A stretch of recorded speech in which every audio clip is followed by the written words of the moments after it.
Hello everyone and welcome back. We recently spoke about a flash briefly in the time of day and how to use it to help you. We're going to go more into flash photography now, into the basics. Flash photography is another thing we can talk about forever and different techniques to use a flash. But we're just going to understand the fundamentals of flash photography and how it can help you. This is Flash. Enjoy.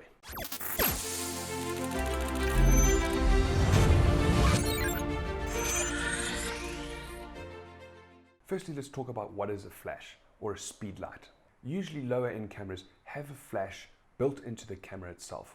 If you activate it, it usually pops up and you've got a flash at your disposal. More professional cameras don't have a flash built into the body. You can actually attach a flash or even fire a flash off the camera body. And its purpose is simply to fill in light where the natural scene won't allow.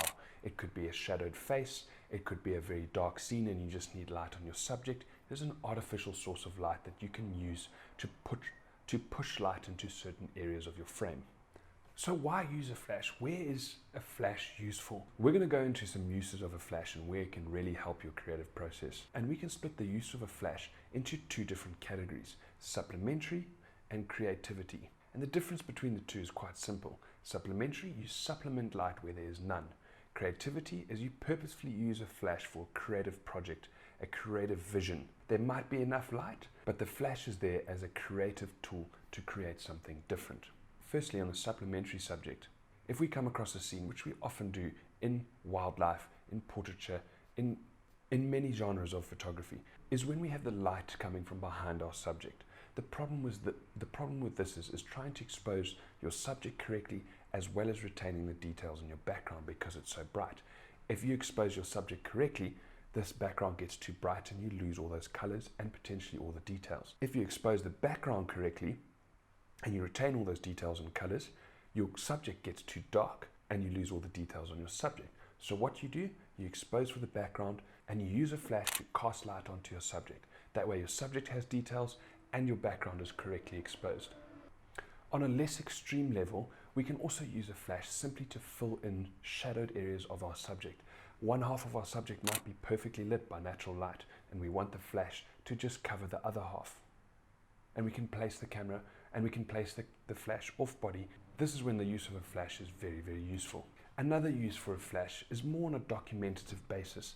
If you're in a scene and there's just not enough light and all you intend to do is to make obvious the figures and the characters of that scene, a flash can illuminate everything in front of you. Means you can collect those details. There are some drawbacks to that, but if it's on a documentative basis and you're not trying to create something artistic, you're just trying to exhibit what's in front of you to show that it exists, this is when a flash becomes quite useful. On a creative basis, this is the other side of using flash photography to create an image. The boundaries are really limitless to what we can do with the flash. One of the most common things you can do, because you've got control of an artificial source of light, you can control what gets light and what doesn't. So if you want to drop all the brightness of what's happening behind your subject, you want a black canvas to put your subject on, you can underexpose the image to the point where there is no color in the background. If you take a picture without a flash, the whole image will be black. But by adding a flash means you get a well-lit subject and everything behind it drops away and you get a beautiful low-key effect.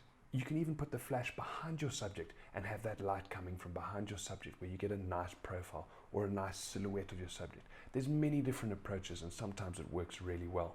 So flash is a very useful tool and can sometimes be used to a very subtle effect or a very drastic effect. The last technique that we're going to talk about today on a creative aspect of using a flash is when you're motion blurring or pan blurring an image, intentionally blurring an image to evoke a feeling of movement that the animal or the subject is moving. Now, obviously in this approach, you lose details on your subject. You try to retain as much as possible in your subject and try to blur the lines behind it as much as possible. That's the end goal with pan blurring and motion blurring. The trick with a flash, it's quite hard to do, but when it's done right, it's incredible, is if you use a flash just to touch your subject with a bit of light, you can actually retain lots more detail in an attempt at pan blurring and motion blurring, which can create a much more powerful effect when you're using this technique. The problem is it's quite tricky to do. If the flash is too strong, that light will reach the details in the background and you will lose the blurred lines in the background. If it's too weak, you'll see no difference between having a flash and not having a flash. The flash has to be just powerful enough to just touch your subject and add a dash of details into your subject but without touching the background. When it's done correctly, it's a magical effect and can really take a beautiful motion blurred picture into a masterpiece. So that's some of the uses of a flash. Remember, there's certain guidelines that can help us with the use of a flash. And the one that's most important is you must realize that a flash must supplement natural light. It must conform with natural light. Natural light is still your best friend. A flash mustn't diminish colors. It mustn't fight with natural light. It mustn't conflict with natural light. When it does that, you start to destroy the potential of the image. So we've looked now at some of the positive aspects of using a flash and how it can be a useful tool, especially if it's used ethically. You should never use it unethically, which is often the case. But there is an ethical way of using a flash. Now we're going to look at some of the negative sides of using a flash, of which there are many. They can be an absolute destructive force to your image. And the two most common ways of doing that, and the first we're going to look at, is often the case when you have a flash connected to the camera itself, a flash coming directly from you to your subject. And because of the harshness and the directness of the light, you blow away any shadows that it might be on your subject's face, which means you flatten the image. You're pushing the image from a 3D. You could say that you're pushing the image from a 3D perspective to a 2D perspective because those shadows help define the shape of your subject. The directness of an on-camera flash can completely wipe out those shadows and really flatten the landscape of your image. The second point we're going to dive into, and is probably the most common destructive force of using a flash, is the effect the flash has on colors. Because a flash, even if you can put filters on it, has a particular cast of light. Without a filter, it's a very white light. When you use a flash on natural ambient colors, it can have quite a negative impact on those colors and flatten them all out, whereas natural light will reserve all those colors. So you never want to use a flash in a scene where there's enough light and there's enough ambient light just to give yourself more light, because you will destroy those ambient colors. You can sometimes bring them back to an extent, but the effect natural light has is always going to trump that no matter what you do to it. So be wary of what a flash can do to colors in a scene, and only use it when you have to. Now we've spoken about the harshness of a flash and how that harsh light can have certain negative effects to your image. But in today's day, there's a plethora of tools that help soften the impact of a flash. If you really have to use a flash, there's a number of ways you can soften that light.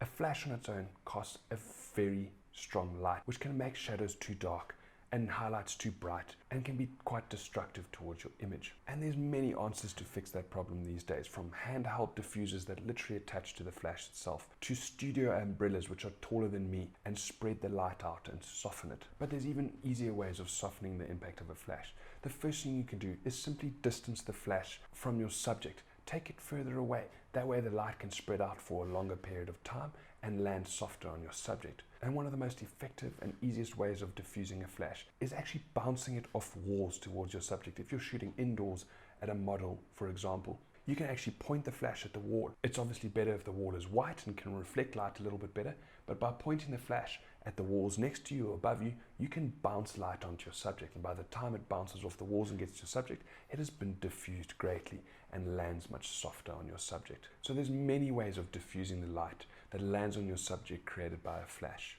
Some of them are found around you in the scene next to you, the walls and the roof. Some of them are as cheap as $10. You can even put a buff over your flash or a cloth, and it works pretty well. But the positive impact of diffusing that light and softening it has a major impact on the end result. A great thing with flashes these days is we can actually detach the flash from most cameras. In fact, most medium-range to professional cameras don't have inbuilt flashes, and for good reason. Because of what we mentioned before, the directness of light can flatten an image and make important features less visible or less distinguishable. One of the most effective ways of not flattening an image with a flash is to remove the flash off the camera. Most medium-range to professional camera bodies these days don't come with an inbuilt camera. You actually buy the flash separately and it can attach it to the camera. But you can also fire the flash off camera body, and that means you lose that flattening effect from a direct flash and can retain those details and those elements of your subject that are important. It can be as easy as holding the flash in one hand and taking the picture with the other. Or you can put the flash on a camera stand. I've often wedged my flash into the fork of a tree or on a rock or in a fence in a village.